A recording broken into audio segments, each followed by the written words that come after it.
going to show you how to make the free Cupid Bellpull from Kreative Kiwi. And for this I'm going to be using a 5x7 hoop, a layer per hooping of cutaway stabiliser, a selection of threads. I have some bias binding that I've made, some masking tape, a selection of pins. These are T-pins, but you can use anything that's got a head on it.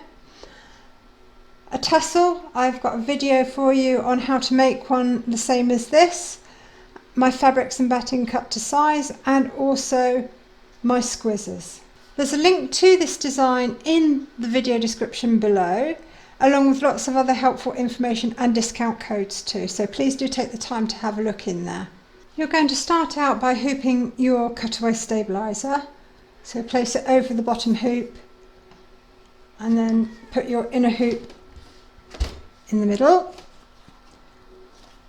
Because this design has got some fill with the hearts, Cupid, etc., we're going to make sure that our stabiliser is well and truly pinned around the edge of the hoop. So take your pin, lay it on top of your inner hoop, push it through, bring it back round and through again.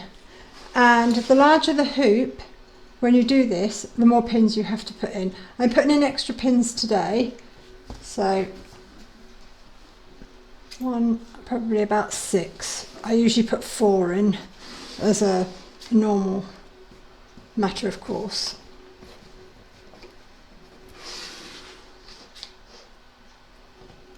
Load file A into your machine along with the thread that you're going to use for the quilting, and then you're going to stitch round number 1, and that's going to give you your batting placement outline.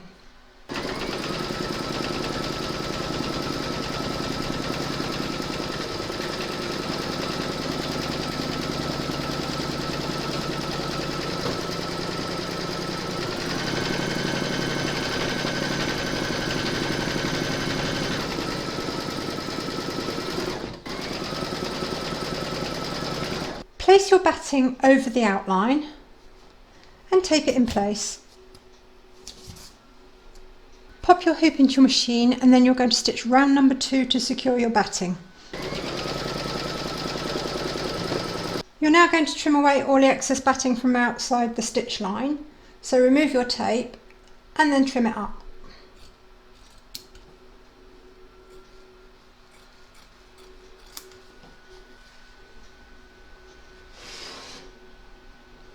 You're now going to place your front fabric over the outline, and you want to get it as square as possible because you're going to need a seam allowance. So what I've done is I've just folded my fabric and just creased the very edges, and then I'm going to line them up to the markings on my hoop.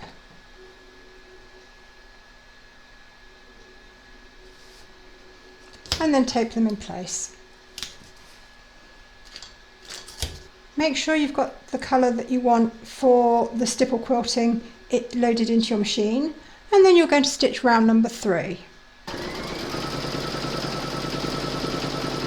Load your thread colour for the hearts into your machine, and then you're going to stitch round number 4.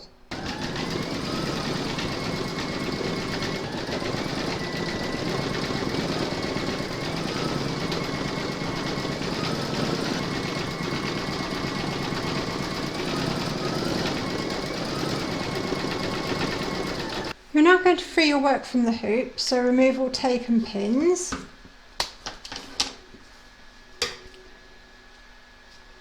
We're now going to trim up all around the edge of the block, or should I say the panel, because it's going to be easier when we come to join in the hoop, because we won't have too much excess stabiliser and fabric around the edge. So take your ruler, and then you're going to cut all around the edge, leaving a 1.5 centimetre seam allowance, and that is 5/8 of an inch.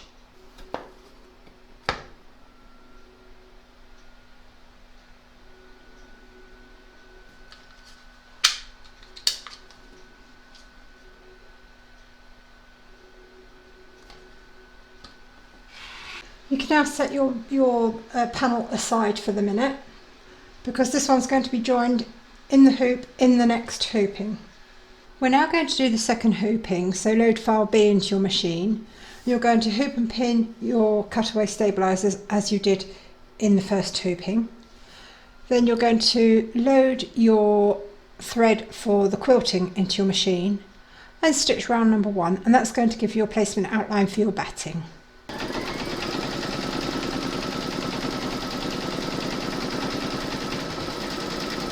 Place your batting over the outline and tape it in place. Pop your hoop into your machine and stitch round number 2 to secure it.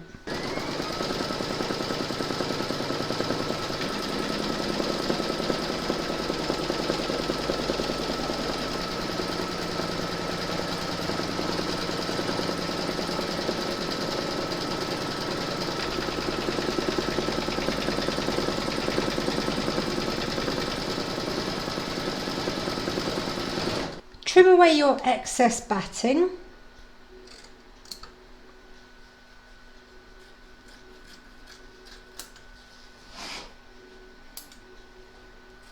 Place your fabric over the top of your batting, and again try and get it as central as possible, and then tape it in place. Making sure you've got the right colour for your stipple quilting loaded into your machine, you're now going to stitch round number 3.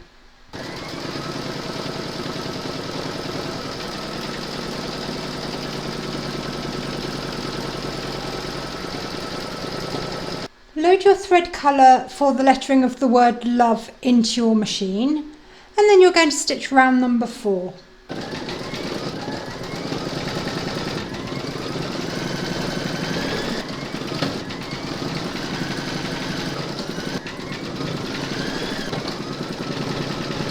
Load your thread for the roses that go across the word love into your machine, and then you're going to stitch round number 5.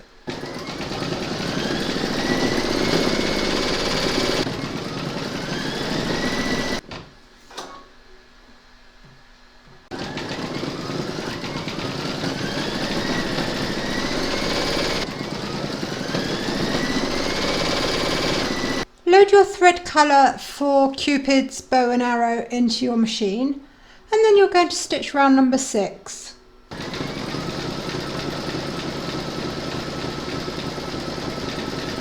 Load your thread colour for Cupid's silhouette into your machine, and then you're going to stitch round number 7.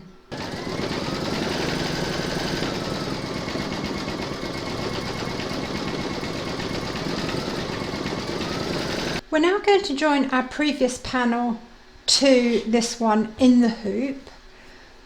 Take your panel, turn it upside down so that you've got the right sides of panel A going down onto right sides of panel B. Take a pin and push it through the very corner stitch of panel A, and then push it through the very bottom corner stitch of panel B, and then you're going to just hold that pin in place temporarily with another pin. So just push it through, it goes over the top of my previous pin, and that's now held firmly in place. The reason we're doing this is because when you take anything out of the hoop, it relaxes. So we need to stretch this piece a little bit so that it lines up properly with this piece. So we're now going to do exactly the same in the other corner. So right through the very corner stitch.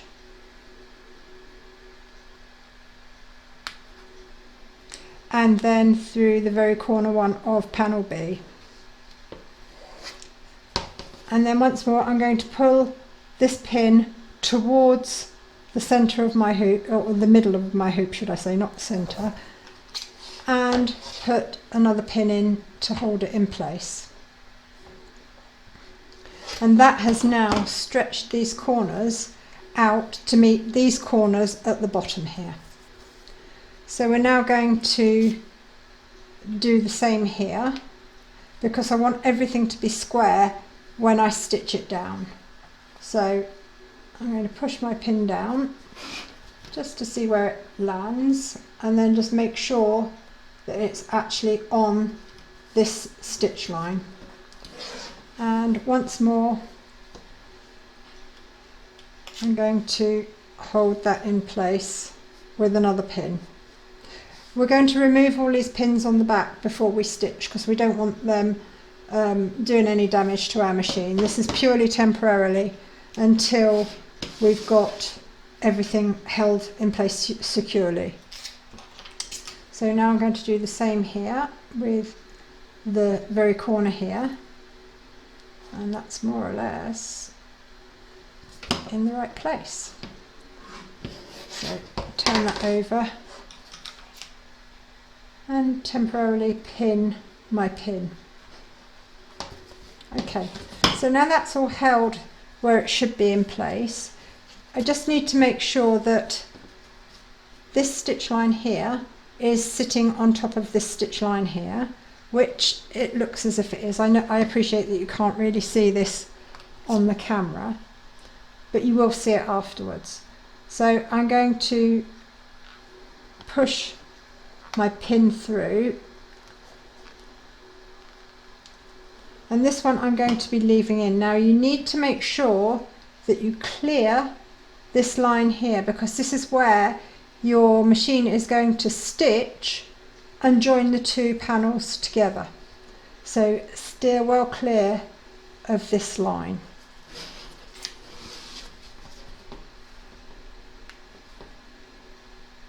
And you can put as many pins in as you feel you need. I'm just going to make sure that they're all going to hold it exactly where I want it to be held. One here just to stop that flapping about here. And I think I'm nearly there. But I'm satisfied that that's all pinned in and going to hold well. I can now remove the pins from the back. These pins that are going to stick up, they can come out too on the 4 corner points.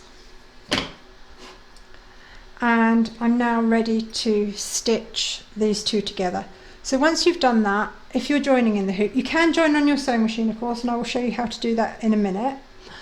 In the hoop, you're now going to stitch round number 8, and that's going to base these two panels together so that you can check to see if they're all properly aligned, because what you don't want is your bottom panel being squiffy, because when you undo it, it's going to show. Load a thread that's the same colour as your fabric into your machine, so that when you open it out, you haven't got coloured stitches showing through on a dark colour, and vice versa. So you're now going to check your alignment. I've removed a couple of the pins, but I've left these two in place. And just pull that back and just check that you're all happy with it. But most of all, that these stitch lines here line up properly, and they do. So I can now, I'm just going to pop one little pin back in there.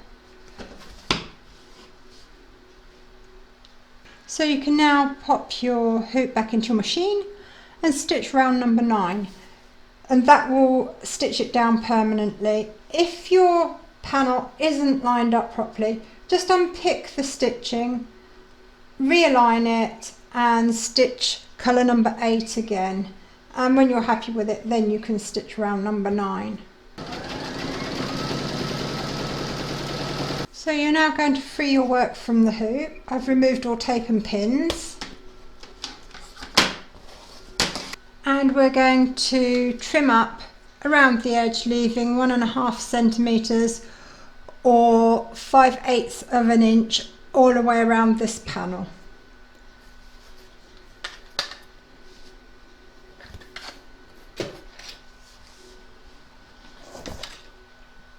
Oops. So I'm just lining my quilting ruler up to this stitch line here.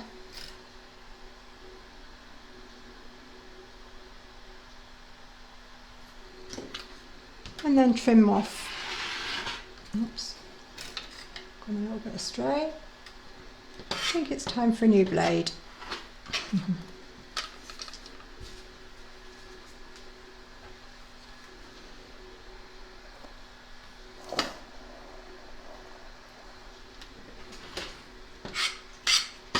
That's better, okay. So that's all nicely trimmed up, and afterwards we're going to, once we've joined the other panel, we're going to press these apart so that they all lay nice and flat and aren't going to be too bulky, but we're not going to worry about that for now. So that's our first two panels joined. We can now set these aside and we're going to go on to do the third hooping. We now come to the final hooping, so load file C into your machine, hoop and pin your cutaway stabiliser as you did before. Then put the thread colour that you want for the stipple quilting into your machine, and you're going to stitch round number 1 to give you your batting placement outline.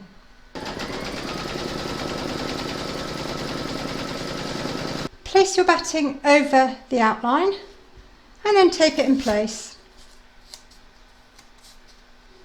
Pop your hoop into your machine and stitch round number 2 to secure it. You're now going to trim away your excess batting from around the edge of the stitch line.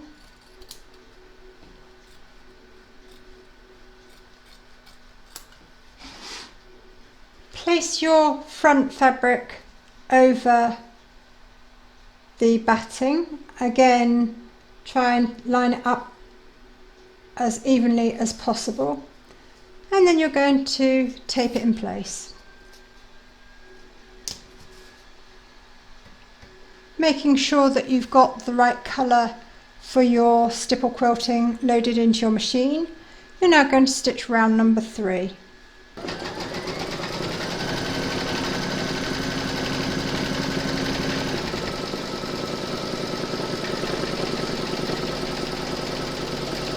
We're now going to join panel B to this, and take your panel, flip it over so that it's on the back, and you're going to do exactly the same as you did before. Take your pin, push it through the corner, and then through, let me just get it in the right in the corner, that's better, and then through the corner stitching of panel C. Turn the hoop over and secure the pin, and then we're going to do the same on the other corner.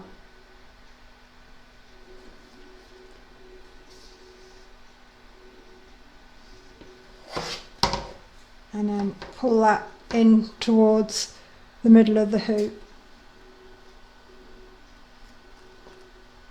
We're just going to make sure that our edge stitch lines match up. Wrong pin.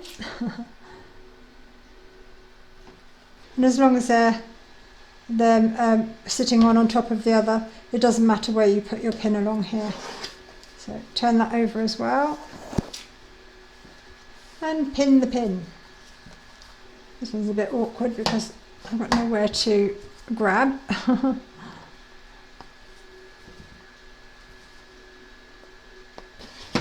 And now I'm going to do the same with this side.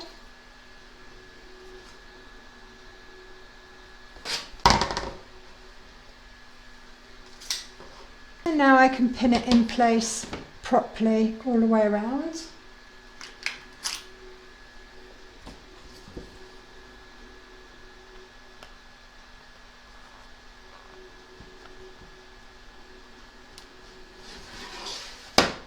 And on the back of your hoop, this is the line that we're going to avoid with our pins, because that's going to be where the stitch line goes.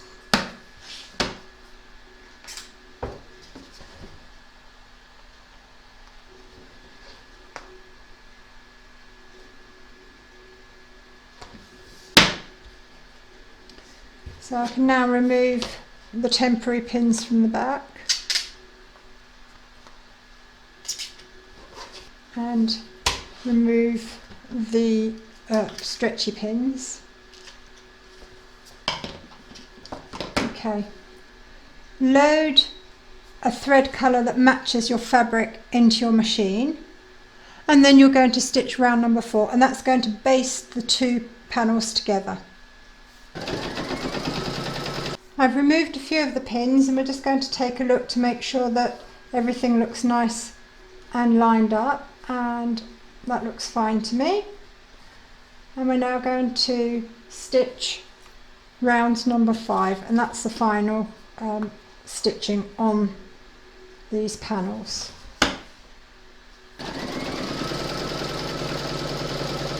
We're now going to free this from the hoop, and now we're going to trim it up as we did before. So once again, I'm going to trim it to 1.5 centimetres, which is 5/8 of an inch.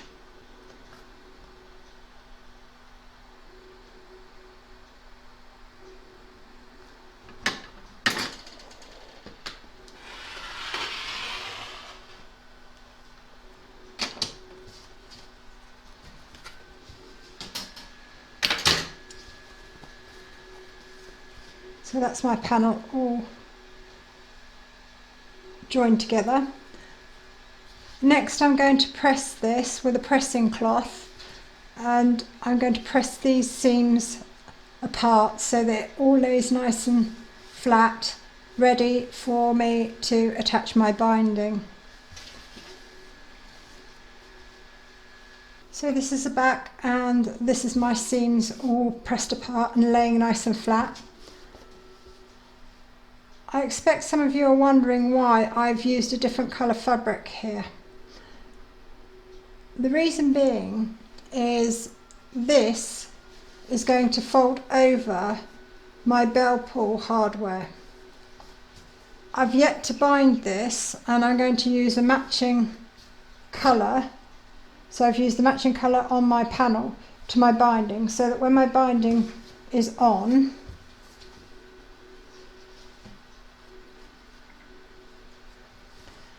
and stitched in place, and that is folded over, it looks as if it's bound all the way round, and it gives a really neat, tidy finish. You don't have to, of course, you can use any fabrics that you want, but this is my preference. So you want your backing fabric to be cut the exact same size as your joined panels. So I've placed this with wrong sides together, and I've just pinned around the edge, and now I'm going to trim up the excess here.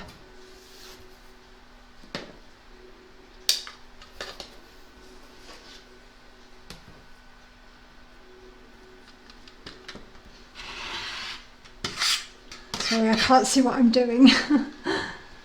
And this ruler is so slippery like this. Okay, that's okay.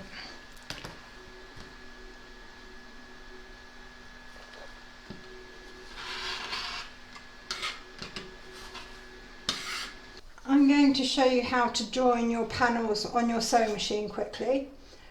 So I've got my main panel here. I've already joined this one, but they're done in exactly the same way. So there's the front, flip it over, take your pins and put them in the very corner stitch of this panel, and the same underneath. And then do exactly the same the other side.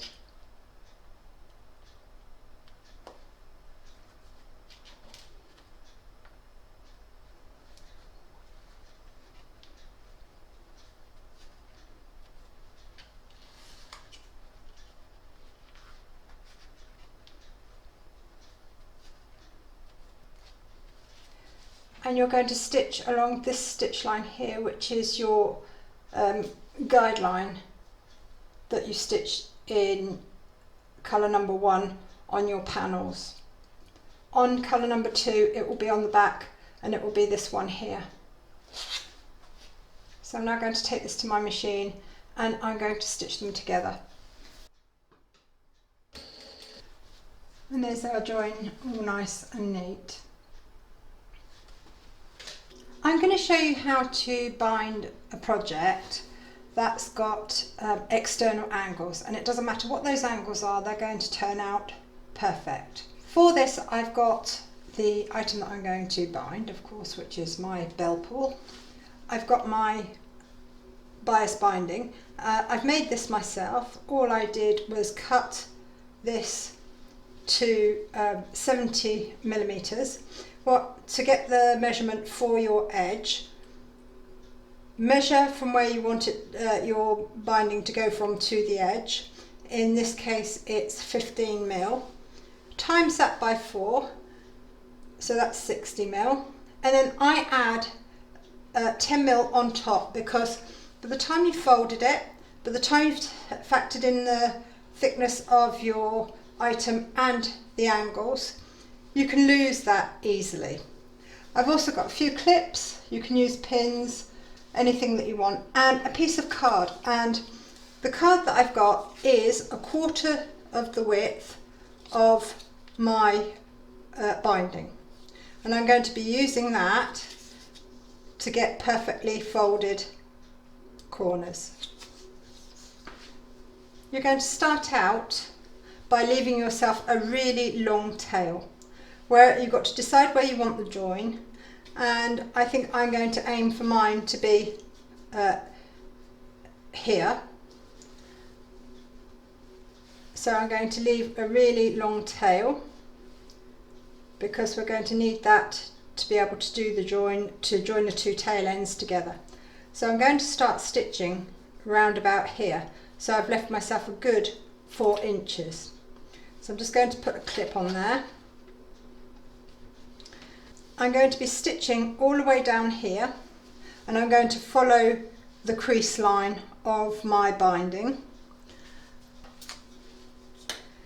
And then I'm going to be turning my binding back on itself.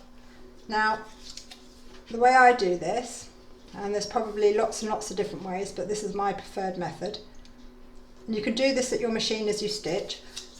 I pull my fabric down level with the edge.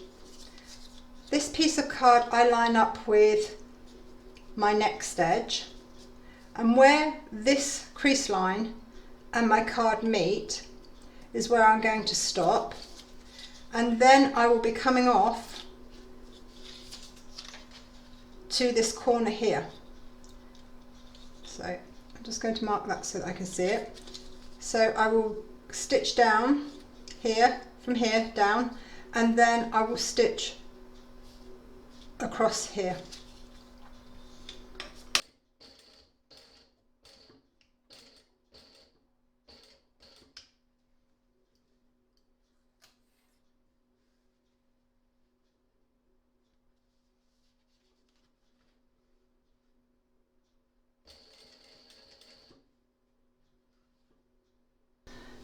So there's my stitch line. I'm now going to turn my work so that my next edge is vertical. And then I'm going to bring my tail of my binding up so that it sits vertically in line with, and I'm just going to put a ruler here so that you can see, with my edge, like so. And that's going to be our crease here.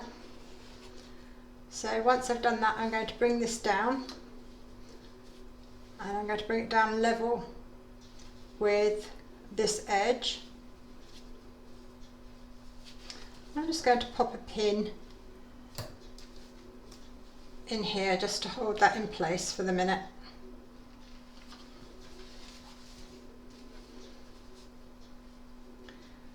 So that is going to be my crease there. So I'm going to be stitching all the way down here, and I've got my little piece of card here. and I'm going to line it up against the next edge here and the point here, which is where I'm going to come off, and where my crease and my card meet, that is when I'm going to come off at my angle. Now normally I would stitch nearly all the way down and then I would put my mark in, because as you stitch it's going to stretch your binding a little bit. So once I get down to here, my corner is here, and I will stitch off at the angle here. So I will come down here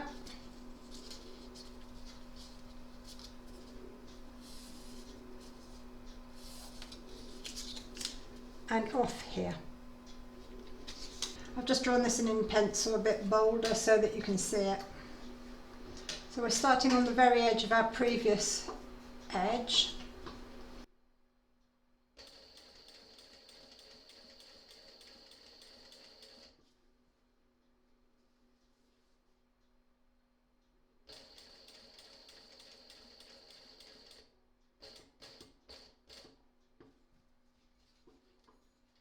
So there's what I've just stitched.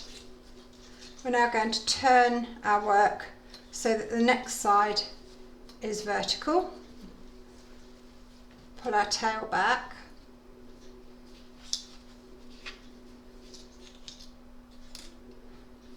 And then fold it down.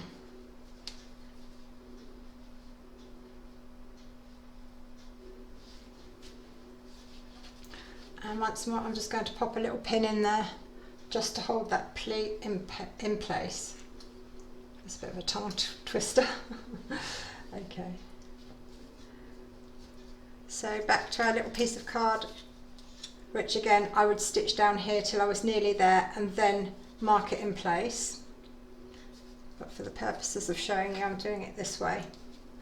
So there's my line, what will be my stitch line. My card is lined up to be level with the edge of my next corner, my next edge, and then I'm just going to put a little mark where I'm going to come off at the corner. And normally I wouldn't draw this in, I would just stitch down to there and then eyeball it. So there's my corner.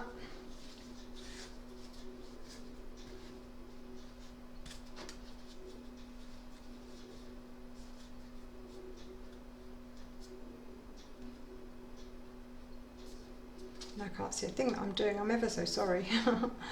Okay, and then we go across here. So our stitch line is going to be from the edge here, down and across. Once you've done this a couple of times, it's really quick and you'll be able to do it in front of your machine. You won't have to do it at the side like I'm doing at all.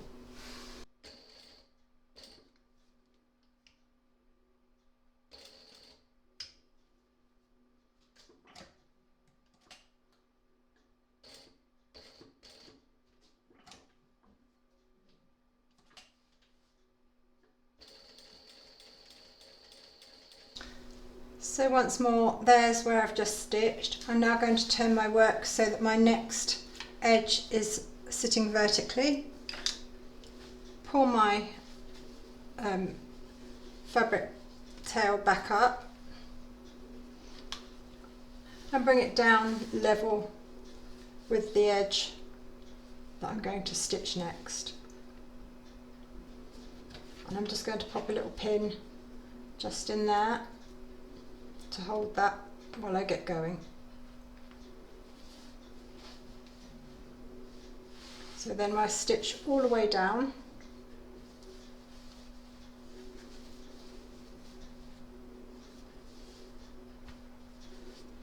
Take my little piece of card.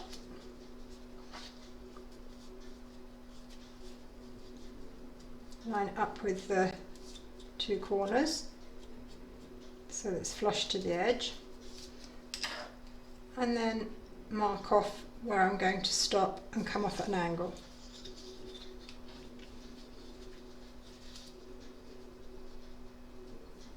My corner's there. So now I'm going to stitch all the way down here and off at this angle here, and I'm going to start right on the edge here.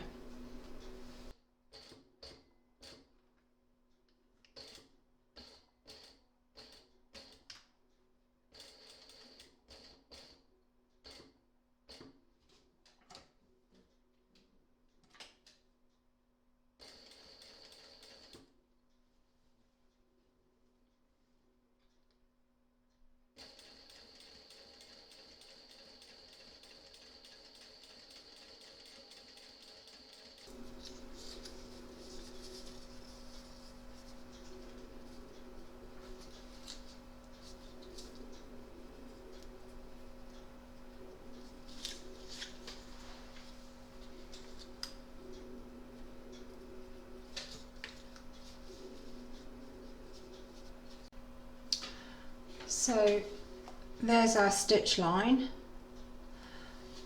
For the last two corners I'm going to show you how I would go about doing this at my machine, so you can see that it's not difficult at all.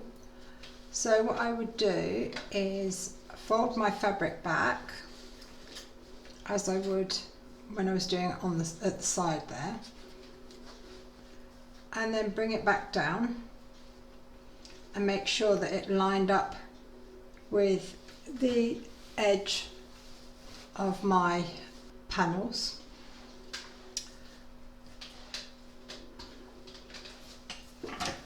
And then I would stitch.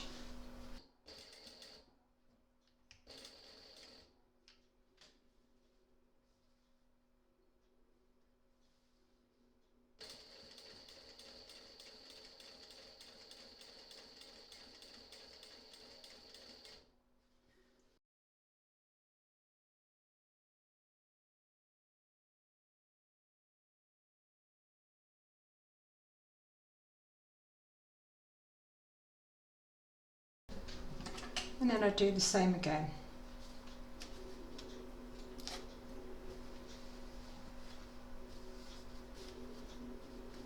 I'm going to pull this tail down just so it's out the way and I don't catch it. So pull it upwards so that it's in line with your fabric here, and fold it down.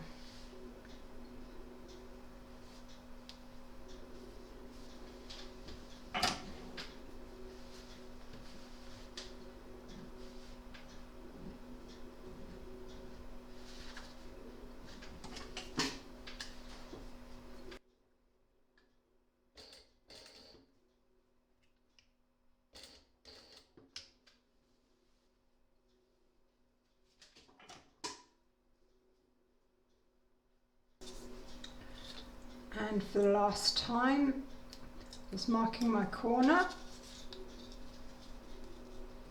place my card, mark off,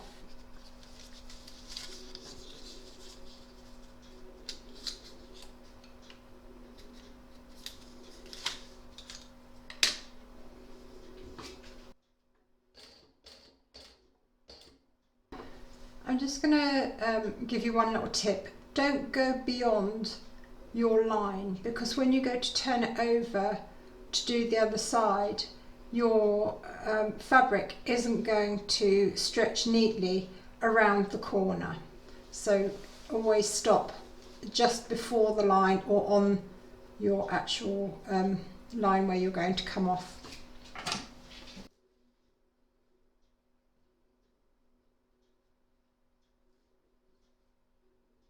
We've now got to think about our join before we actually put our last corner in. I'm going to fold it as if I'd stitched it, just so that I can see where it's going to fall, and maybe even put a bit of a pin in there just for a minute, just to hold it in place. Okay, I want my join to fall where the join on the panels are, so I'm going to fold my tail up so that it's parallel with the edge of the panel, and then fold it back down, and I want to leave a little gap and that's going to allow for the fabric stretching a little, because we don't want any puckers. So I'm going to finger press that, and then I'm going to bring the top tail down and do exactly the same. Fold that back just so that it falls the other side of this join. Let's open that out.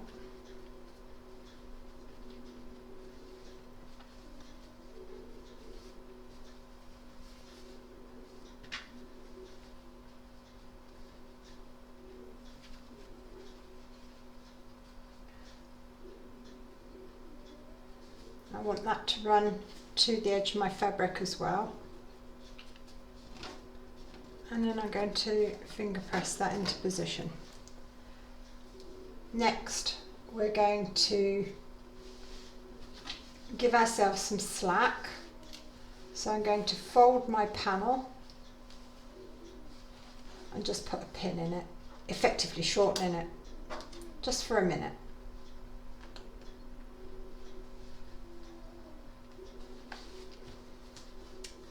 That gives me slack on my tails, and I can now align my two creases and get them to match up.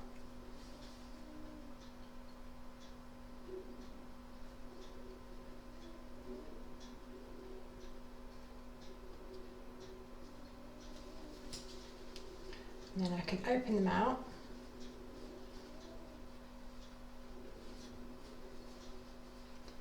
And I'm going to pin each side of the crease.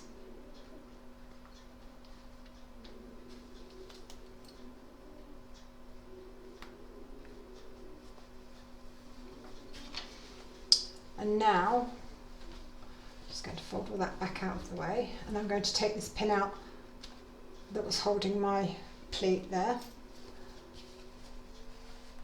I'm now going to stitch along the crease line that I made here and join the two tails together.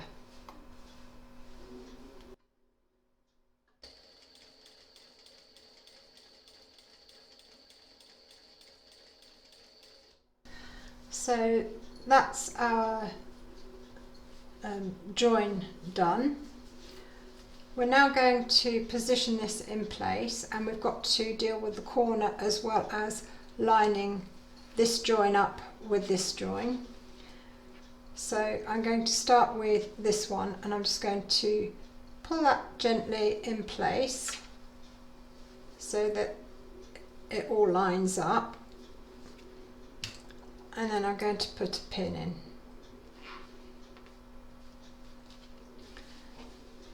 To deal with the corner, it's very simple. I'm just going to turn this around so I can see what I'm doing. You're going to pinch the fabric so that it lines with the stitch line here. I'm just going to put a pin along there just to ease it into place. And then I'm going to fold it up and then pop a pin in to hold it in place while I stitch. And as before, we're now going to stitch all the way down. These ends where we joined the two tails, I'm going to flatten out so that they sit nice and flat, so there's no bulk when I turn my fabric to do the other side.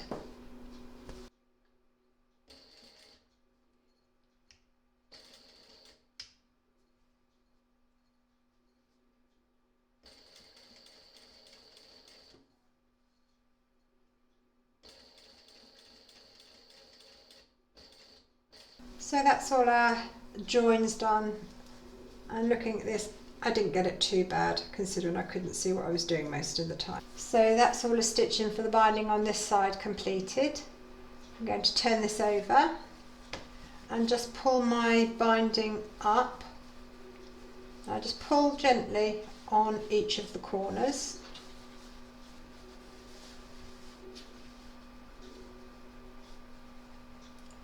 And then that will put the creases in nicely on the front.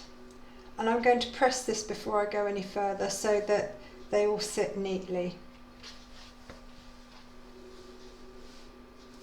So that's all pressed in. I'll show you my corners. There they are, folded on the front and pressed. And here on the back, I've just folded them in so that the point where you fold, where you create the fold, is all neat and meeting with the following edge here. You've got two options for stitching. You can either stitch it on your machine, and you would follow, go all the way around the edge, top stitching basically, so that it holds the back, or you can hand stitch the back, and I prefer to do this method because it gives you invisible stitching, and I'm not a great straight stitcher, so I prefer to do it by hand, and it gives me a much neater and a more satisfactory result, I find. So that's what I'm going to do now. I'm going to start along the long edge, and I'm going to anchor my thread, and I'm using embroidery thread because I find it much stronger and I can blend it better with my fabric. So I'm just going to anchor it underneath. I'll fold that back over. I'm just going to slip stitch all the way around, and I'm just going to, just this side of my stitch line, and that's my thread from when I secured my binding from the front. Just slip the needle under and just catch the edge, literally just catch the edge.